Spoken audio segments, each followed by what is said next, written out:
यानी टोटल हमारे 30 या 30 दिन तो वो और 10 दिन ये 40 या 41 दिन मानो आप। 40 दिन में अगर हम घंटे काउंट करें 40 घंटे प्रॉपर हो चुके हैं, है ना। और 40 घंटों को अगर हम दिन में काउंट करें तो शायद मुझे लगता है कि लमसम 2.5 या 3 दिन हो गए, है ना। दिन रात अगर हम बोलेंगे तब जाकर 1.5 या 2 दिन में तो रामायण पाठ पूरी होती है ना। लेकिन हम जो इतना समय लिखवाने में समझाने में जो खर्च किए हैं उसको केवल हम 15 या 20 मिनट में आप लोगों को रिवाइज करने वाला है। कितने मिनट में? 15 या 20 मिनट। जो भी हमने अब से पहले पढ़ा दिया है कंप्लीट, शुरू से लेकर के लास्ट तक, इससे पहले तक की क्लास, ठीक है क्या? कहीं पर भी कोई किसी प्रकार का रूल और रेगुलेशन नहीं छोड़ा जाए। और जिस प्रकार से ये खबर आप लोगों को हम सुनाते हैं वैसे ही आप लोगों को सुनानी पड़ेगी, तब जाकर के समझना है आप लोगों को। और सुनाओ भी, ये गारंटी भी है, तब समझना कि हाँ हमारे सारे ग्रामर्स के टॉपिक क्लियर हो गए। और अभी क्लियर हो जाएंगे तो भैया बहनों आगे दिक्कत नहीं आएगी। आप चाहे मेरे से जुड़ो या मत जुड़ो, लेकिन हमारी यादें आपसे जुड़ी रहेंगी। आप जरूर कहोगे कि हाँ सर ने हमें पढ़ाया है, आज मुझे ये चीज आती है। हालांकि बहुत से टीचर इन चीजों पे विशेष ध्यान नहीं देते। क्यों नहीं देते? 10वीं में 1-2 नंबर का आएगा, क्या पढ़ाना, आगे बढ़ो। लेकिन हम 10वीं क्लास को ही मद्देनजर नहीं रखते, हम फ्यूचर को भी देखते हैं, ठीक है। तो ध्यान दीजिए, 20 मिनट में आपका पूरा चैप्टर टेंस का भी, करेक्ट फ्रॉम द वर्ब का भी, नरेशन का भी और वॉइस का भी, चारों टॉपिक हम कंप्लीट करने वाले हैं। अब वो बात अलग है कि सर जी ये तो बहुत फास्ट बोल दिया, समझ में कौन आए के कह दिया, है ना। उसकी हमारी कोई गारंटी नहीं है, क्योंकि हम तो रिवाइज कर रहे हैं। और इस चीज के लिए आप बेशक अपनी कॉपी वगैरह जांच करने के लिए खोल के रख सकते हो कि हाँ सर जी सही बोल रहे हैं, गलत बोल रहे हैं, है ना। तो स्टार्ट करते हैं। पहला टॉपिक हमारा टेंस का ही था। टेंस यानी काल या समय। बहन जी 20 मिनट हमने बोल दिया तो 20 ही रहेंगे खुशी बहन, है ना। और उसमें फिर 30-40 नहीं होंगे, है ना। 20 तो 20 ही है, क्योंकि हमें अनुभव है ना। ऐसे हम कई बार बोल चुके हैं, तुम 10 भी काउंट कर चुके हैं कि हाँ तो 20 ही रखें, ठीक है। तो टेंस का मतलब होता है काल या समय। टेंस को 3 भागों में बांट दिया, present tense, past tense, future tense. प्रत्येक टेंस के 4 भाग होते हैं। प्रेजेंट टेंस के अगर हम देखें तो present simple tense, present continuous tense, present perfect tense, present perfect continuous tense. ऐसे ही पास्ट के हैं, ऐसे ही फ्यूचर के हैं। Past simple tense, past continuous tense, past perfect tense, past perfect continuous tense. Future simple tense, future continuous tense, future perfect tense, future perfect continuous tense. अब इनके भी 4 भाग हैं। जैसे प्रेजेंट सिंपल की हम बात करें तो इसमें 4 भाग हो गए। पहला भाग पॉजिटिव, नेगेटिव, इंट्रीगेटिव, नेगेटिव और डबल एच वर्ड वाले जो इनके साथ में इंक्लूड रहते हैं, इंट्रीगेटिव, नेगेटिव। बात समझ में आ रही है? इसके बाद में हमने आपको प्रेजेंट सिंपल टेंस का पॉजिटिव सेंटेंस पढ़ाया था। इसमें लिखा था कि जिन हिंदी वाक्यों के अंत में ता है, ती है, ते है, ताहू आदि शब्द आता है, प्रेजेंट सिंपल टेंस कहलाता है। इसमें अगर subject he, she, it, name या सिंगुलर नाउन एक वचन संज्ञा हो तो आपको वर्ब की फर्स्ट फॉर्म के साथ में एस या एस का प्रयोग करना होगा। जब वर्ब के अंत में O, X, C, H, S, double S, Z हो तो इसके अंत में ई एस लगा देने से सिंगुलर, जिसको हम बोल सकते हैं, वर्ब बन जाती है, ठीक है। उसके बाद में हमने लिखा था सेकंड रूल, जब सब्जेक्ट ही यानी I, we, you, they plural noun हो तो केवल वर्ब की फर्स्ट फॉर्म का ही प्रयोग करेंगे, ऐसे इसका प्रयोग नहीं करेंगे। जिसमें फॉर्मूला हमने लिखवाया था पहले नियम के लिए कि सब्जेक्ट प्लस वर्ब की first form plus S E S plus object. दूसरे के लिए लिखवाया था सब्जेक्ट प्लस वर्ब की फर्स्ट फॉर्म प्लस ऑब्जेक्ट। इसके बाद में हमने नेगेटिव सेंटेंस पढ़ा। नेगेटिव सेंटेंस में 2 हेल्पिंग वर्ब है, अगर subject he she it name singular noun हो तो डज का प्रयोग करेंगे, अगर सब्जेक्ट आई वी हो दे और प्लूरल नाउन हो तो हम डू का प्रयोग करेंगे। फॉर्मूला लिखवाया था subject plus do does plus not plus first form plus object. इसके बाद में इंट्रोगेटिव सेंटेंस जिसमें लिखवाया था do does plus subject plus first form plus object personal change. Double H word में double H word plus do does plus subject plus first form plus object last में personal change. उसके बाद में interrogative negative sentence जिसमें do does plus subject plus not plus first form plus object last में personal change. Negative है तो subject के बाद में नोट का प्रयोग करना है। अगर डबल एच वर्ड की हम बात करें तो double H word plus do does plus subject plus not plus first form plus object last में personal change. Interrogative negative sentence की बात कर रहे हैं डबल एच वर्ड। उसके बाद में हमने आपको पढ़ाया था प्रेजेंट कंटीन्यूअस टेंस।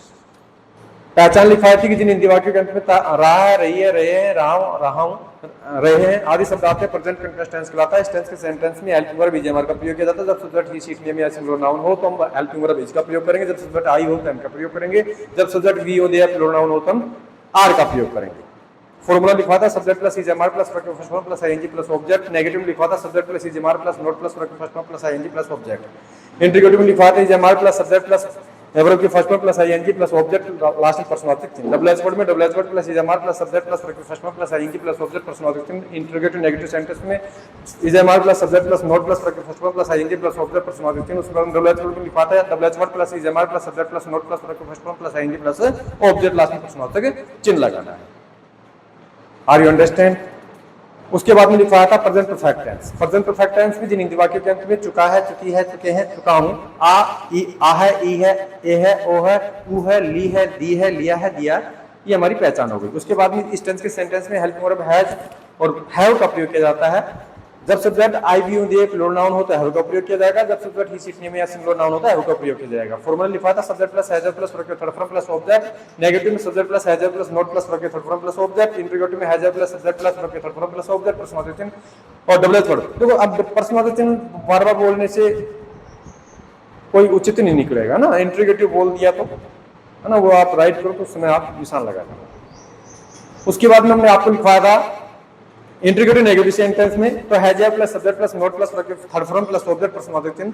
उसके बाद में डबल एच वर्ड में लिखवाया था double H word plus has plus subject plus not plus third form plus object. Present perfect continuous tense. इस टेंस के सेंटेंस यानी पहचान लिखवाई थी जिन हिंदी वाक्य के अंत में समय के साथ में से रहा है, से रही है, से रहा हूं, से रहे हैं आदि शब्द आता है प्रेजेंट परफेक्ट कंटीन्यूअस टेंस कहलाता है। इस टेंस के सेंटेंस में helping verb has been, have been का प्रयोग किया जाता है। जब सब्जेक्ट ही सीट नेम या सिंगुलर नाउन हो तो हैज बीन का प्रयोग किया जाता है। जब सब्जेक्ट आई वी हो या प्लूरल नाउन हो तो हैव बीन का प्रयोग किया जाएगा, प्लूरल नाउन हो उसके साथ में। उसके बाद में हमने फॉर्मूला लिखवाया था कि subject plus has, have plus been plus first form plus ING plus since for plus time है ना। ऑब्जेक्ट आप लगा सकते हो object plus since for plus time. Negative sentence में subject plus has plus not plus been plus first form plus ING plus object plus since for plus time. Interrogative में has plus subject plus been plus first form plus ING plus object since for plus time और last में personal चिन्ह। ठीक है। उसके बाद में interrogative negative sorry double H word में double H word plus has plus subject plus been plus first form plus ING plus object plus since for plus time personal चिन्ह लगाना है। इंट्रोगेटिव नेगेटिव सेंटेंस में subject यानी has plus subject plus not plus been plus first form plus ING plus object plus since for plus time. Double H word में double H word plus has, have plus subject plus not plus been plus verb के first form plus ING plus object plus since for plus time. उसके बाद में past simple tense. इस tense के यानी पहचान लिखवाई थी जिन वाक्य के अंत में ता था, ती थी, ते थे, ता था। उसके बाद में आ, ई, ए, ओ, औ हो तो पास्ट सिंपल टेंस कहलाता है। इस टेंस के सेंटेंस में केवल फॉर्मूला ही यूज करना पड़ेगा। सभी सब्जेक्ट के साथ में वर्ब के सेकंड फॉर्म का प्रयोग होगा, सब्जेक्ट प्लस वर्ब के second form plus object. Negative की अगर हम बात करें तो हेल्पिंग वर्ब डिड सभी सब्जेक्ट के साथ में यूज होगी। फॉर्मूला लिखा था subject plus did plus not plus verb के first form plus object. Last में फुल स्टॉप लगाना है। प्रियांशु सिस्टम मिल नहीं रहा क्या लिख रखा है ऐसा, ये ढूंढ रहे हो क्या? फिर अगर बिल्कुल कोई हिसाब किताब से वह देख रही हो कि हाँ भाई आता चीनी कितना रुपए का मैं न्यूये रामन गाड़िया में है। उसके बाद में आपको लिखवाया था यानी नेगेटिव में डिड सभी सब्जेक्ट के साथ में subject plus did plus not plus verb के फर्स्ट फॉर्म प्लस ऑब्जेक्ट। उसके बाद में इंट्रोगेटिव में did plus subject plus verb के फर्स्ट फॉर्म। उसके बाद में ऑब्जेक्ट पर्सनल चिन्ह। डबल एच वर्ड में double H word did plus subject plus verb के first form plus object personal चिन्ह।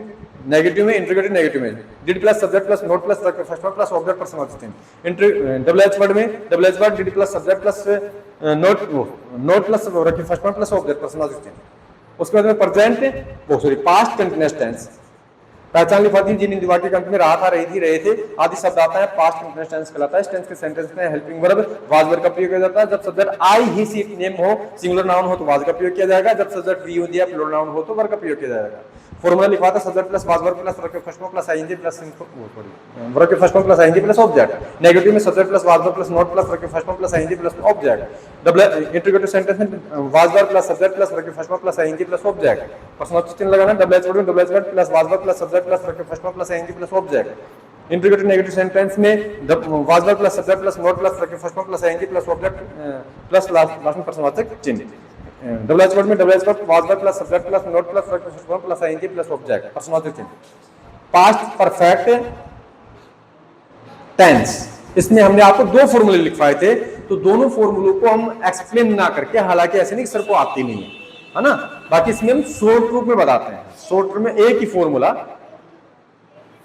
एक ही लिखवाया था फॉर्मूला।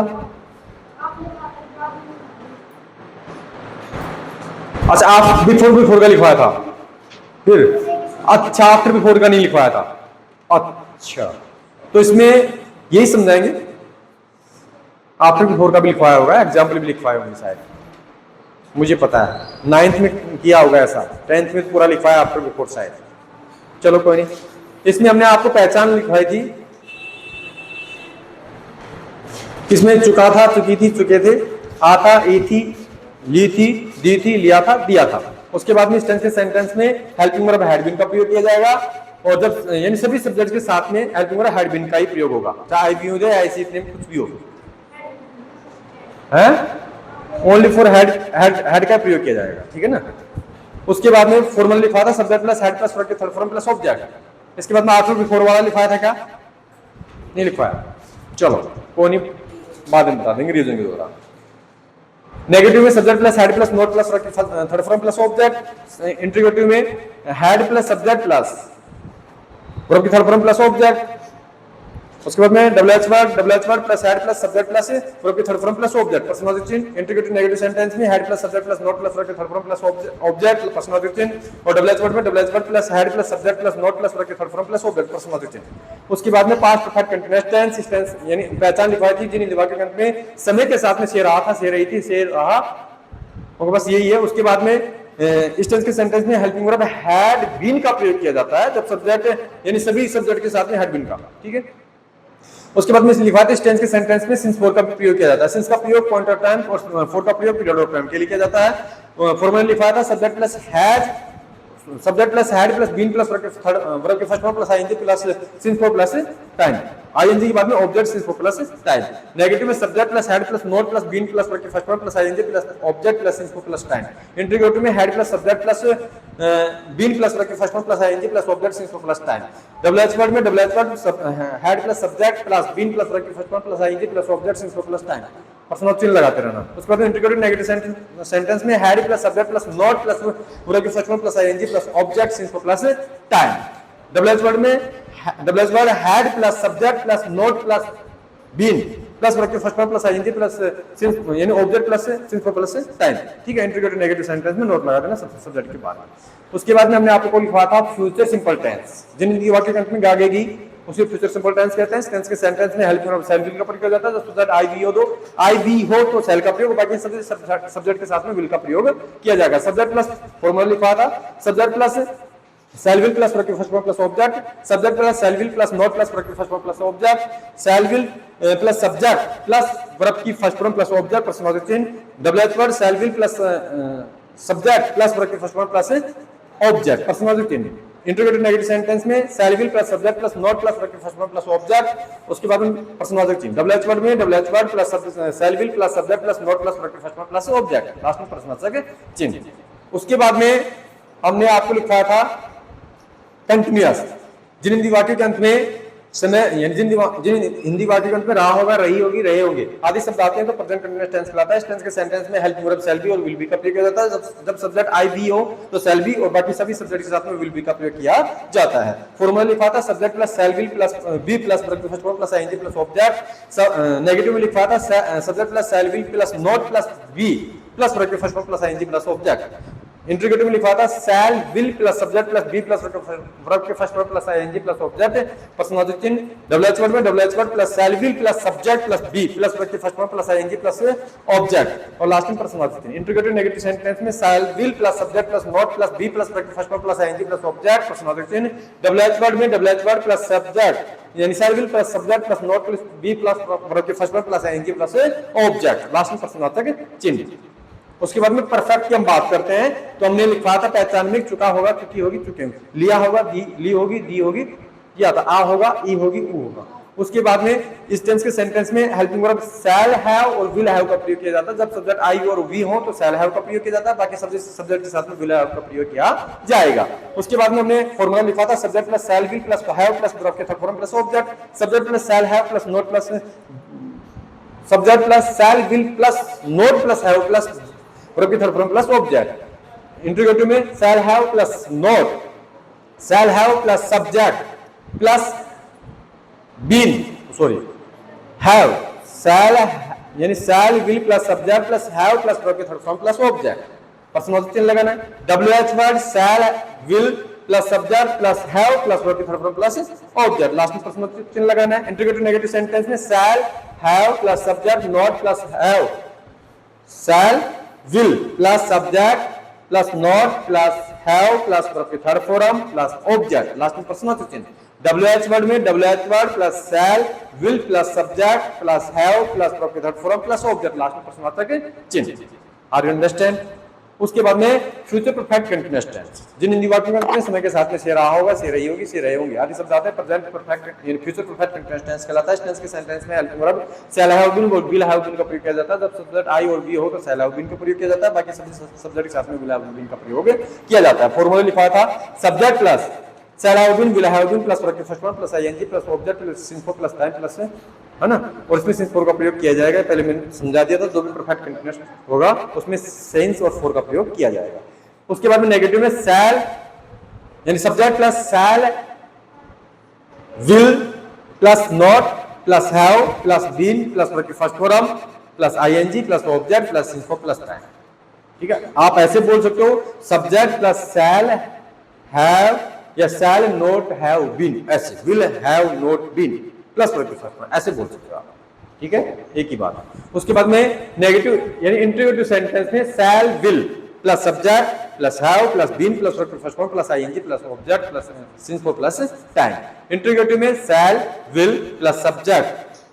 ठीक है, डबल एच वर्ड में इंट्रोगेटिव समझा दिया ना। डबल एच वर्ड में double H word shall will plus subject plus have plus been plus verb की first form plus ING plus since for plus time, यानी आईएनजी के बाद में object since for plus time. उसके बाद में interrogative negative sentence shall will, उसके बाद में subject not have been plus verb की first form plus ING plus object since for plus time. उसके बाद में आपको double H word shall will plus subject plus not plus have plus been plus verb की first form plus ING plus object since for plus time. ठीक है, 14-15 minute हो गई होंगे, 18 हो गई।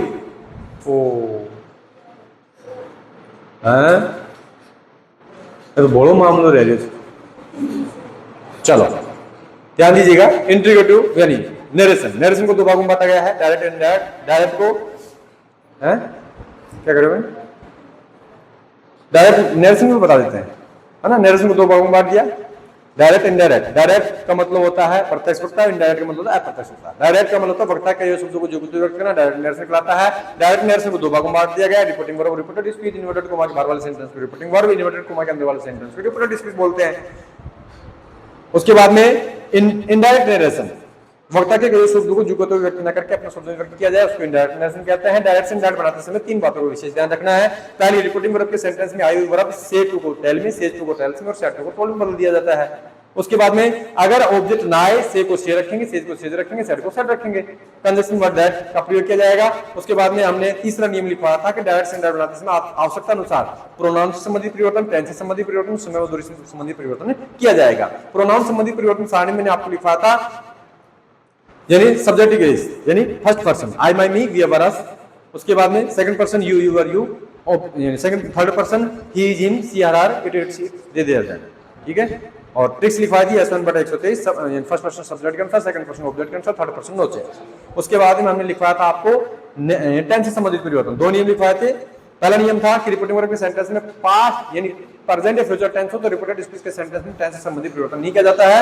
दूसरा नियम था कि अगर रिपोर्टिंग वर्ब के सेंटेंस में पास्ट टेंस हो तो रिपोर्टेड स्पीच के सेंटेंस में टेंस से संबंधित परिवर्तन निम्नानुसार किया जाएगा, जिसमें से हमने सारी लिखवाई थी। प्रेजेंट सिंपल टेंस को पास्ट सिंपल में, प्रेजेंट कंटीन्यूअस टेंस को पास्ट कंटीन्यूअस में, प्रेजेंट परफेक्ट टेंस को पास्ट परफेक्ट में, प्रेजेंट परफेक्ट कंटीन्यूअस टेंस को पास्ट परफेक्ट कंटीन्यूअस टेंस में, पास्ट सिंपल को पास्ट परफेक्ट में, पास्ट कंटीन्यूअस को पास्ट परफेक्ट कंटीन्यूअस टेंस में, पास्ट परफेक्ट यानी पास्ट कंटीन्यूअस को past perfect continuous tense, sorry past continuous को पास्ट परफेक्ट कंटीन्यूअस टेंस में, और पास्ट परफेक्ट और पास्ट परफेक्ट कंटीन्यूअस टेंस को सेम रखेंगे, कुछ परिवर्तन नहीं करेंगे। कैन को कुड में, मे को माइट में, शैल को शुड में, विल को वुड में। उसके बाद में मस्ट को मस्ट हैव या मस्ट हैड नॉट में। उसके बाद में हमने लिखवाया था यानी अपवाद लिखा था कि रिपोर्टिंग वर्ब का सेंटेंस पास्ट टेंस में होते हुए भी रिपोर्टेड स्पीच सेंटेंस में टेंस से संबंधित परिवर्तन नहीं किया जाएगा, जिसमें पहला लिखा था कि कोई सदा सत्य रहने वाली बात कही जाए, आदत संबंधी बात कही जाए, ऐतिहासिक घटना का जिक्र हो या फिर कोई कहावत कही जाए। ठीक है क्या, इतना लिखा था। उसके बाद में समय में दूरी संबंधित परिवर्तन की आपको मैंने सारणी बनवाई थी, जिसको दैट में, दीज को दोज में, डेंस को हैंड्स में, हियर को देयर में, टुडे को दैट डे में, यस्टरडे को दैट नेक्स्ट में, टुमारो को दैट नेक्स्ट में, और नेक्स्ट डे को कंपटीशन बदलते हैं या द प्रीवियस डे में। ठीक है, next day, next month, next year, next week, next hours जो भी है। उसके बाद में लास्ट का आ जाएगा, last day, last month, last hours, last week. तो इसमें क्या बोलेंगे, the following day, the following week, the following hours, इस प्रकार से। Are you understand? उसके बाद में कम को गो में, गो को कम में। उसके बाद में now, just, just for, then में, अगो को बिफोर में। Are you understand? उसके बाद में हमने लिखा था इंट्रीगेटिव सेंटेंस। तीन नियम बताए थे। इंट्रीगेटिव सेंटेंस को दो भागों में बांटा गया, हेल्पिंग वर्ब और double S verb. Helping verb शुरुआत होने वाले रिपोर्टेड स्पीच के सेंटेंस में कंजक्शन वर्ब का प्रयोग किया जाएगा, डबल एस वर्ब में conjunction verb double S verb जाएगा। उसके बाद रिपोर्टिंग वर्ब के सेंटेंस में आई हुई वर्ब, जैसे कि से है तो से टू को आस्क में, से टू को आस्क में और सेट टू को आस्क में बदल दिया जाता है। Are you understand? बाकी नियम यथावत रहेगा, कोई किस प्रकार परिवर्तन नहीं किया जाएगा। डायरेक्ट इंडायरेक्ट बनाते समय इंट्रोगेटिव सेंटेंस को असर्टिव सेंटेंस में बदल देना है। इसके बाद में ऑब्जेक्टिव सेंटेंस बताया था। ऑब्जेक्टिव सेंटेंस में लिखवाया था कि जिन हिंदी वाक्य यानी रिपोर्टिंग वर्ब के सेंटेंस में पहले तो पहचान लिखवाई थी कि शुरुआत किससे होगी रिपोर्टेड स्पीच के सेंटेंस की, मे शब्द से। उसके बाद में लिखवाया था कि रिपोर्टेड स्पीच के सेंटेंस में रिपोर्टिंग वर्ब का सेंटेंस में जो आया ना उसके भाव के अनुसार, जैसे प्रे, विश्ड, ब्लेस्ड, क्रस्ड, इनका भाव उसी के अनुसार कंजक्शन वर्ड यहाँ पे टू का प्रयोग किया जाएगा। बाकी नियम यथावत रहेगा। शायद कंजक्शन वर्ब टू का प्रयोग लिखा है, दैट का प्रयोग, दैट का प्रयोग। ठीक है, इंपरेटिव सेंटेंस को 5 भागों में बांट दिया समझने की दृष्टि से। प्लीज काइंडली से शुरू होने वाला, डू नॉट से शुरू होने वाला, मैन वर्ब के फर्स्ट फॉर्म से शुरू होने वाला, लेट अस से और लेट अस के बिना। प्लीज काइंडली वर्ब में दो प्रकार के नियम लिखवाए थे। पहला था कि रिपोर्टिंग वर्ब के सेंटेंस में आई हुई वर्ब को रिपोर्टेड स्पीच के सेंटेंस के भाव के अनुसार अर्थात रिक्वेस्टेड में ही बदल देंगे। कंजक्शन वर्ब प्लीज काइंडली बताकर टू का प्रयोग कर देंगे।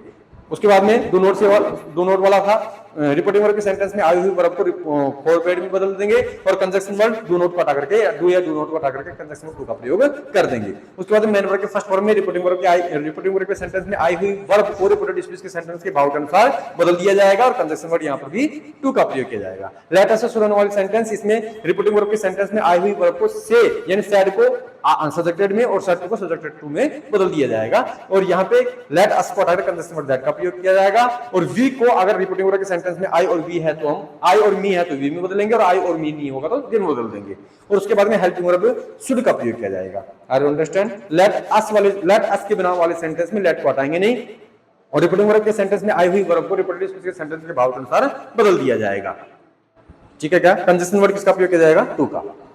इसके बाद में एक्सक्लेमेटरी सेंटेंस लिखा था। एक्सक्लेमेटरी सेंटेंस में हमने बताया था रिपोर्टिंग वर्ब के सेंटेंस में आई हुई वर्ब को रिपोर्टेड स्पीच के सेंटेंस के भाव के अनुसार बदल दिया जाएगा, जैसे कि व्हाट और हाउ से तो एक्सक्लेमेट विद सरप्राइज में। उसके बाद में अगर हुर्रे शब्द हो एक्सक्लेमेट विद जॉय में और उसके बाद में हो और अलास में हो तो एक्सक्लेमेट विद सोरो में बदल देंगे और साधारण भाव होगा तो एक्सक्लेमेट विद जो भी ब्रेव वगैरह जो भी साधारण भाव होगा। उसके बाद में हमने लिखा था कि डायरेक्ट से इनडायरेक्ट बनाते समय यानी कंजक्शन वर्ड यहाँ पे दैट का प्रयोग किया जाएगा। और टाइप नंबर 3 लिखवाई थी तो पहली है अगर रिपोर्टेड स्पीच के सेंटेंस में नाउन हो तो इसके लिए फॉर्मूला लिखवा दिया डायरेक्टली कि दा प्लस वाज वर्ब वेरी और उसके बाद में एन को हटा देंगे, यही था। उसके बाद में अगर रिपोर्टेड स्पीच के लास्ट में हेल्पिंग वर्ब हो तो सबसे पहले सब्जेक्ट, उसके बाद में वाज वर्ब, उसके बाद में वेरी शब्द लगाएंगे, उसके बाद में एन का प्रयोग किया जाएगा। साधारण भाव में साधारण भाव रहेगा, किसी प्रकार का परिवर्तन नहीं करना। Topic complete. इसके बाद हम बात करते हैं वॉइस की। वॉइस क्या करेंगे? Correct form of the verb. हाँ, correct form of the verb इसमें आपको प्रेजेंट सिंपल टेंस, जिसमें आपको मैंने लिखवाया था कि correct form of the verb यानी पहला तो टेंस आ गया, प्रेजेंट सिंपल टेंस में हमने लिखा था पॉजिटिव और नेगेटिव। पॉजिटिव में वर्ब की फर्स्ट फॉर्म एस या यस, उसके बाद में नेगेटिव में do does plus not plus verb की फर्स्ट फॉर्म। इसमें हमने आपको एडवर्ब्स में लिखा था कि often, seldom, always, recently, occasionally, frequently, on Sunday, on Monday, once a day, once a week, hours वगैरह। उसके बाद में habitual facts, historical facts, universal truths, यही है, ठीक है। ऑन संडे, ऑन मंडे वगैरह ये सारे आ जाएंगे। उसके बाद में प्रेजेंट कंटीन्यूअस टेंस की हम बात करते हैं, is am are plus verb first form plus I N G का प्रयोग किया जाएगा। और उसमें लिखा था कि today, that day, in this times, in this year, वो in at moment, at present, still, look, listen, see, ठीक है। उसके बाद में प्रेजेंट परफेक्ट टेंस, इसमें आपको हैज हैव का प्रयोग करना है, वर्ब के थर्ड फॉर्म का प्रयोग करना है। उसके बाद में लिखा था कि यहाँ पर हाँ एक प्रेजेंट कंटीन्यूअस में यानी जस्ट नाउ का वाला हो रहा है ना, ठीक है। और इसमें हम बात करते हैं तो इसमें नाउ और जस्ट नाउ है, बात समझ में आ रही है। प्रेजेंट परफेक्ट में नाउ और जस्ट नाउ है। उसके बाद में रेयरली है ना, और उसके बाद में है ऑलरेडी वगैरह यही है ना, और एक दो और है शायद, हाँ रिसेंटली वगैरह। उसके बाद में हाँ लेटली वगैरह। उसके बाद में प्रेजेंट परफेक्ट कंटीन्यूअस टेंस, इसमें हैज, हैव या हैज बीन, हैव बीन का प्रयोग किया जाता है प्रेजेंट परफेक्ट कंटीन्यूअस टेंस में, और सिंस फॉर प्लस टाइम का प्रयोग किया जाएगा। बात समझ में आ रही है, ठीक है, सिंस फॉर प्लस टाइम। उसके बाद में past simple tense, past simple tense में वर्ब की सेकंड फॉर्म या नेगेटिव में did plus not plus verb की first form. Past simple tense में हमने लिखा था कि last day, last month, last ago, last year वगैरह है ना, एगो भी आता है, ठीक है। क्या कर रहे हो, बस यही है मुख्य, तो यस्टरडे भी है ना, बीता हुआ कल। उसके बाद में पास्ट कंटीन्यूअस टेंस की हम बात करें तो पास्ट कंटीन्यूअस टेंस में सेम प्रेजेंट कंटीन्यूअस टेंस में आया था दिस, और दिस की जगह में क्या कर देना है, दैट और दोज। बात समझ में आ रही है, बाकी सारा सेम इक्वल है। उसके बाद में पास्ट परफेक्ट टेंस की हम बात करें तो पास्ट परफेक्ट टेंस में हैड का प्रयोग होगा, और इसमें बताया था कि वर्ब की यानी हैड प्लस वर्ब की थर्ड फॉर्म और बिफोर और वर्ब की सेकंड फॉर्म। बात समझ में आ रही है। उसके बाद में वर्ब की सेकंड फॉर्म आफ्टर, उसके बाद में हैड प्लस वर्ब की थर्ड फॉर्म, ये एडवर्ब्स में लिखवाया था, ठीक है। उसके बाद में हमने आपको लिखवाया था पास्ट परफेक्ट कंटीन्यूअस टेंस यानी had been. Past perfect continuous tense, इसमें भी आपको सिंस फॉर प्लस टाइम और उसमें when, as, soon as, before है ना, इसका भी प्रयोग करना, और सिंस फॉर भी प्रयोग में आएंगे। उसके बाद में future simple tense, future simple tense में हमने आपको लिखवाया था यानी last day, next day, next month, next year वगैरह, टुमारो, समझो, ठीक है, अदर्स डे वगैरह। उसके बाद इन फ्यूचर, ठीक है, ये सारे आ जाएंगे। उसके बाद में हम बात करें फ्यूचर कंटीन्यूअस टेंस की, तो फ्यूचर कंटीन्यूअस टेंस में टुमारो और नेक्स्ट डे, नेक्स्ट वीक वगैरह ये जोड़ करके सारा ऊपर का जो फ्यूचर सिंपल में लिखा है ना, वो कंटीन्यूअस में जुड़ जाएगा, जुड़ा हुआ है, देख सकते हो। उसके बाद में हम बात करते हैं परफेक्ट की, फ्यूचर परफेक्ट की, तो इसमें केवल इतना लिखा है बाय प्लस टाइम। बात समझ में आ रही है। उसके बाद में फ्यूचर परफेक्ट कंटीन्यूअस टेंस की हम बात करते हैं तो उसमें आपको यानी shall have been, will have been का प्रयोग किया जाएगा, और उसमें बाय प्लस टाइम और for plus time complete. Voice को कितने भागों में बांटा गया है, दो भागों में, एक्टिव वॉइस और पैसिव वॉइस। एक्टिव वॉइस और पैसिव वॉइस को बनाते समय यानी एक्टिव वॉइस किसको बोलेंगे, यानी जिस सेंटेंस में सब्जेक्ट सक्रिय हो और ऑब्जेक्ट निष्क्रिय हो। पैसिव वॉइस किसको बोलेंगे, जिस सेंटेंस में ऑब्जेक्ट सक्रिय हो और सब्जेक्ट निष्क्रिय हो, उल्टा काम होता है। उसके बाद एक्टिव वॉइस और पैसिव वॉइस बनाते समय 5 गोल्डन 5 रूल्स का आपको फॉलो करना है। ऑब्जेक्ट को सब्जेक्ट यानी हेल्पिंग वर्ब के third form by plus subject को ऑब्जेक्ट। बात समझ में आ रही है, वर्ब की थर्ड फॉर्म का प्रयोग करना है। उसके बाद में एक्टिव वॉइस से पैसिव वॉइस बनाते समय प्रोनाउन संबंधी परिवर्तन करना है। आई को मी में, वी को अस में, यू को यू में, दे को देम में, देयर को यानी ही को हिम में, सी को हर में, इट्स को इट में। बात समझ में आई है। उसके बाद में टेंस से संबंधित परिवर्तन हमने आपको बताया था, तो प्रेजेंट सिंपल टेंस यानी वर्ब के फर्स्ट फॉर्म या वर्ब के फर्स्ट फॉर्म प्लस एस या डू डज प्लस नॉट का बात करें तो इसमें प्रेजेंट कंटीन्यूअस टेंस की बात करेंगे हम, यानी इज एम आर का प्रयोग किया जाएगा। उसके बाद में वर्ब की बात करते हैं सेकंड फॉर्म, तो वाज वर्ब का प्रयोग किया जाएगा। उसके बाद में शैल और विल हो तो शैल भी और विल भी का प्रयोग किया जाएगा। उसके बाद में कंटीन्यूअस की बात करेंगे, गुरुजी 5 मिनट कंटीन्यूअस की हम बात करेंगे तो इज एम आर प्लस है ना, इज एम आर आएगा एक्टिव में तो इज एम आर के साथ में बीइंग का प्रयोग कर देंगे, वाज आएगा तो वाज के साथ में बीइंग का प्रयोग कर देंगे, और शैल और विल आएगा तो बी का प्रयोग करेंगे। Are understand. हैज हैव आएगा तो हैज बीन, और हैव बीन और हैड आ गया तो हैड बीन में बदल देंगे। बात समझ में आ रही है? मॉडल जो भी आ जाए, can could may might sells ought to dare not, जो भी आ जाए उसके साथ में बी का प्रयोग कर देंगे। ठीक है, इतना समझ में आ गया। उसके बाद में हमने लिखवाया था आपको इंट्रोगेटिव सेंटेंस। इंट्रोगेटिव सेंटेंस में हेल्पिंग वर्ब की जगह हेल्पिंग वर्ब और डबल एस वर्ड की जगह डबल एस वर्ड का प्रयोग करना, बाकी नियम यथावत रहेंगे, कोई किसी प्रकार का प्रयोग नहीं करना है। उसके बाद डबल ऑब्जेक्ट वाले सेंटेंस लिखवाया था, एक डायरेक्ट एक इनडायरेक्ट। इनडायरेक्ट को बोलते हैं सजीव और डायरेक्ट को बोलते हैं निर्जीव। बात समझ में आ रही है? अगर सजीव को आप सब्जेक्ट बना रहे हो तो निर्जीव से पहले आपको टू का प्रयोग करने की आवश्यकता नहीं है, लेकिन निर्जीव को अगर सब्जेक्ट बना रहे हो तो सजीव से पहले टू का प्रयोग करना पड़ेगा। Are you understand? Unimportant subject जो आपके सामने लिखा है। तो शायद 25 मिनट के लमसम हो गई, 28 मिनट हो गई। ठीक सर, 10 मिनट फालतू हो गई। देखो 10 मिनट फालतू में शायद हमें लगता है कि हमने बीच में स्पेस भी दिया है। हाँ, स्पेस भी दिया था, लेकिन अगर हम कुछ स्पेस या बीच में थोड़ा बहुत आपको ना समझाएं, ऐसा ना बताएं तो 20 मिनट फिक्स है ऐसा। उसमें फिर अगर नहीं बोलेंगे तो फिर आप सो जाओगे, नींद आ जाएगी ना ऐसे। हाँ, 20-22 मिनट ही लगते हैं, लेकिन ऐसा आपको भी याद होना चाहिए। कोई कुछ नियम छूटा है क्या? नहीं ना, कंप्लीट बोल दिया, जैसा लिखवाया वैसा, एक भी रूल और रेगुलेशन नहीं छोड़ा। लेकिन ऐसा आपको याद होना चाहिए। और यहां तक कि यही नहीं है ना, पूरी किताब, पूरा स्टोरी लेटर एप्लीकेशन पैराग्राफ एक साथ बुक दें 1 घंटे में, 1 घंटे में, समझ रहे हैं? लेकिन ये हमारे बुकने से, हमारे कहने से आप लोगों को फायदा नहीं मिलने वाला। ये आप लोगों को जैसा करें, पहले खुद परिपक्व बनो, तभी तो बच्चों को हम परिपक्व बना सकते हैं ना। और हम ही परिपक्व नहीं होंगे तो हम आप लोगों को कैसे सिखा पाएंगे? समझ रहे हो ना? जिस रास्ते पे हमने चलाया है उसमें क्या ठोकरें लगी हैं, और ये ठोकरें आपको ना लगे, जल्दी आप कवर कर दो, तो उसके लिए तो है ना सहारा लेना पड़ेगा। ठीक है, अब ध्यान दीजिए, ध्यान दीजिए। चलो ये मामला में स्किप करते थे, कहने का स्टॉप कर देते हैं क्योंकि वीडियो ज्यादा बड़ा हो जाएगा। हाँ,